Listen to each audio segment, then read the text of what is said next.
বিসমিল্লাহির রহমানির রহিম। আসসালামু আলাইকুম। কেমন আছেন সবাই? আশা করি আল্লাহর রহমতে সবাই ভালো আছেন, সুস্থ আছেন। আলহামদুলিল্লাহ আমরা ভালো আছি। আজকে একটি রেসিপি শেয়ার করব। একটা নারকেল নিয়ে এসেছিলাম। এটা ভেঙে তো আমি খুবই খুশি, এত সুন্দর ভিতরটা। আমি আগে কয়েকবার নারকেল নিয়ে এসেছিলাম, ফ্রেশ নারকেল, ভালো পাইনি, তবে আজকেরটা খুবই ভালো ছিল। সাদা অংশটুকু আমি বাহির করে নিতেছি। কেমন আছেন সবাই? লাইক দিয়ে দেখে নেবেন। পুরো রেসিপিটি আপনাদের সাথে শেয়ার করব ইনশাআল্লাহ। যারা আমার চ্যানেলটি সাবস্ক্রাইব করেছেন আপনাদেরকে অসংখ্য অসংখ্য ধন্যবাদ। আর আজকে যারা নতুন আমার চ্যানেলে আসছেন আপনাদের কাছে আমার অনুরোধ রইল আমার চ্যানেলটি সাবস্ক্রাইব করবেন, লাইক দিয়ে আমার পুরো রেসিপিটি দেখবেন।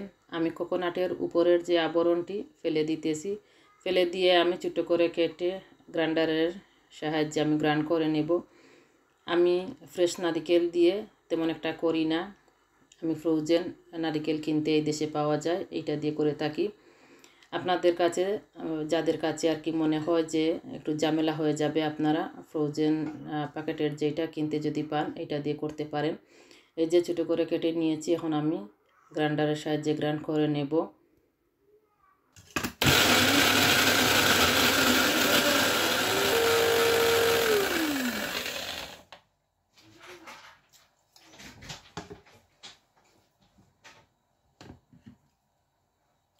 আপনারা দেখতে পারতেছেন খুব ভালো করে গ্রাইন্ড হয়ে গিয়েছে। আজকে রেসিপি শেয়ার করব সই পিঠার রেসিপি। শীতের দিন চলে এসেছে, যত ধরনের পিঠা আছে শীতের দিনে খেতে খুবই ভালো লাগে। আমি রেসিপিতে চলে এসেছি। 1 কাপ পানি দিয়ে দিয়েছি। আমি কুকার একটু আগে অন করে রেখেছিলাম। গুড় দিয়ে চই পিঠা বানাবো তাই গুড় দিতেছি, সামান্য গুড় দিয়ে দিলাম। যে যতটুকু মিষ্টি খেতে পছন্দ করেন এইভাবে দিবেন। আমি মিষ্টি খুব বেশি পছন্দ করি না, তাই এতটুকু দিতেছি। আপনারা যদি মিষ্টি একটু বেশি পছন্দ করেন আর একটু বাড়িয়ে দিবেন। মিষ্টি জাতীয় খাবারের সাথে যদি লবণ পছন্দ করেন একটু লবণ দিয়ে দিতে পারেন। আমি মিষ্টি জাতীয় খাবারের সাথে লবণ দেয়া পছন্দ করি না, তাই লবণ দেইনি। নারিকেল দিয়েছি। পানি যখন ফুটে আসবে তখন আমি শুকনো চালের গুঁড়া দিয়ে দিতেছি। 1 কাপ পানির সাথে 1 কাপ চালের গুঁড়া দিয়ে দিলাম। অনেকে কতটুক পানি দেবেন কতটুক চাল দেবেন এটা বুঝেন না, এজন্য কাইটা ভালো করে করতে পারেন না। 1 কাপ যদি চালের গুঁড়া দেন তাহলে 1 কাপ পানি দিবেন, আর যদি 2 কাপ চালের গুঁড়া দেন তাহলে 2 কাপ পানি দেবেন। খুব সহজ হিসাব এইটা। আমি ঢাকনা দিয়ে ডেকে রাখবো ফুটার জন্য, আর একটু আগুন দেব, বেশি আগুন দেব না, পুড়ে যাবে। ঢাকনা দিয়ে ডেকে রেখে দিয়েছি। নতুন একটা কটন বার দিয়ে ফুটা বন্ধ করে দিলাম যাতে বাষ্পটা বাহির না হয়। 5 মিনিট পরে আমি নামিয়ে নিয়েছি। নামানোর আগে আমি চেক করেছি ফুটে গিয়েছে।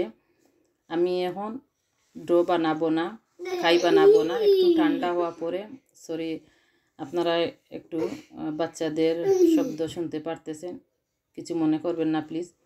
একটু ঠান্ডা হওয়া পরে আমি ডো বানাতে চলে এসেছি। বেশি গরম আবার হাত দিতে যাবেন না, হাতে ফুসকা পড়ে যেতে পারে।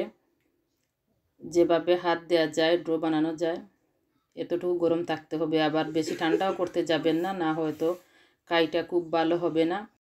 পুরোপুরিভাবে ঠান্ডা হয়ে গেলে কাইটা শক্ত হয়ে যাবে। ভালোভাবে যদি মধ্যে না নিতে পারেন তাহলে পিঠাও ভালো হবে না, ভেঙে ভেঙে যাবে।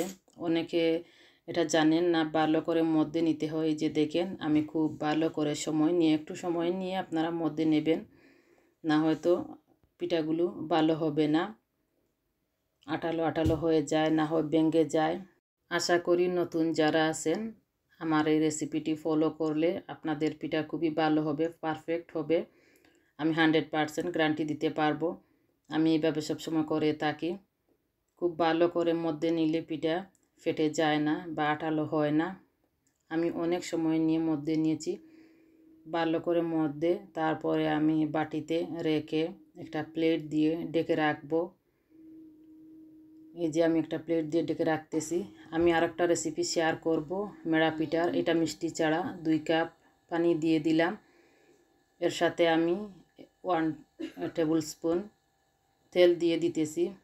যাদের আঠালো হয়ে যায়, আঠালো হবে না তেল দিলে। একটু লবণ দিয়ে দিয়েছিলাম, হাফ টিস্পুন, চা চামচ লবণ দিয়ে দিয়েছি, মিক্স করে নিতেছি। লবণ যে দিয়েছি এইটা স্কিপ হয়ে গিয়েছে। 2 কাপ শুকনো চালের গুঁড়া দিয়ে দিয়েছি, দিয়ে আমি নাড়াচাড়া করে আবার আগের মতো ঢাকনা দিয়ে ঢেকে রাখবো। এটা শেয়ার করার কারণ হলো আমি 2 ধরনের পিঠা বানিয়ে শেয়ার করেছি।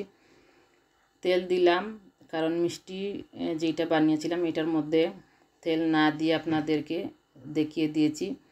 আর এটা তেল দিয়ে একটু তেল দিয়ে ফ্রাই করলাম। আমি আগের মতো 5 মিনিট কুকারে রেখেছিলাম, ফুটে গিয়েছে। নামিয়ে আমি একটু হালকা গরম থাকতে আমি মধ্যে নিতেছি। আগে যেভাবে করেছি এইভাবে করতেছি। 2 ধরনের পিঠা বানিয়ে শেয়ার করলাম আপনাদের সাথে, যাতে আপনাদের বুঝতে অসুবিধা না হয়।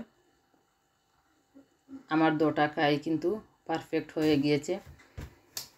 আমি গুড় দিয়ে যেটা করেছি এইটাও যেভাবে পারফেক্ট হয়েছে এইটাও পারফেক্ট হয়ে গিয়েছে, যে দেখেন। এখন আমি পিঠা বানানো শুরু করব। যে যে শেপ দিয়ে করতে পারেন করবেন, আমি যে শেপ দিয়ে করতে পারি আপনাদের সাথে শেয়ার করব। আমি যে শেপ দিয়ে করব, 2টা শেপ দিয়ে করব, আপনাদের সাথে শেয়ার করব। আমার হাতে যে শেপগুলো খুবই সুন্দর হয় তা না, অনেকের দেখেছি খুবই সুন্দর হয় পিঠার শেপ। আমার এত সুন্দর হয় না, যেভাবে হয় এইভাবে আমি করিয়ে দেখাবো আপনাদেরকে। প্রথমে আমি মিষ্টি পিঠাগুলা করে নিতেছি, পরে মিষ্টি ছাড়া যেইগুলা এগুলা করে নেব। এই শেপ দিয়ে আমি একটা একটা করে নিতেছি। যদি কোনো ভুল হয়ে থাকে আপনারা বলতে পারেন যে এইটা ভুল হয়েছে, আমি কোনো কিছু মনে করব না। ভুল হলে বললে ভালো হয়, কারণ এ থেকে শেখা যায় অনেক কিছু। আমি কিন্তু ভুল হলে যদি কেউ বলেন খুশি হব, আমি এতে মন খারাপ করি না। এই যে এই শেপ দিয়ে আমি সবগুলা করে নিয়েছি। আর সাদাগুলা করব অন্য শেপ দিয়ে। প্রথমে আমি এই শেপ দিয়ে সাদা 2টা করেছিলাম, পরে আমি লম্বা শেপ দিয়ে করেছিলাম বাকিগুলা।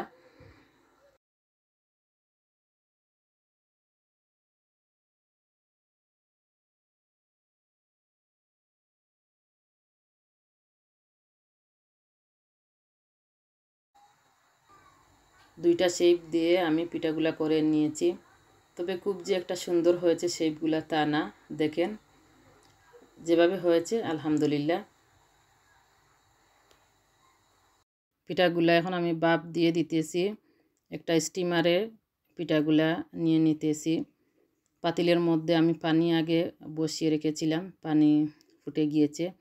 স্টিমারে পিঠাগুলা দিয়ে আমি ঢাকনা দিয়ে 20 মিনিটের মতো ডেকে রাখবো। আপনাদের যদি 20 মিনিট ভাপ দেওয়া পরেও যদি হয় না, তাহলে আপনারা আর একটু সময় 25 থেকে 30 মিনিট ভাপ দিতে পারেন। এই যে হয়ে গিয়েছে, 20 মিনিট পরে আমি নামিয়ে নিতেছি। এইভাবে আমি গুড়ের পিঠাগুলো করে নেব। এখন গুড়ের পিঠাগুলো দিয়ে দিতেছি। আজকে এই পর্যন্ত। আমার রেসিপিটি কেমন লাগলো আর আমি ডেসক্রিপশনে সব কিছু লিখে দিব। যদি বুঝতে আপনাদের একটু অসুবিধা হয়, ডেসক্রিপশন বক্সে গিয়ে দেখতে পারেন। এই যে পিঠা নামিয়ে নিয়েছি, হয়ে গিয়েছে। আজকে এই পর্যন্ত। ভালো থাকেন সবাই, সবার জন্য দুয়ার ভালোবাসা রইল। এই বলে শেষ করলাম। আসসালামু আলাইকুম।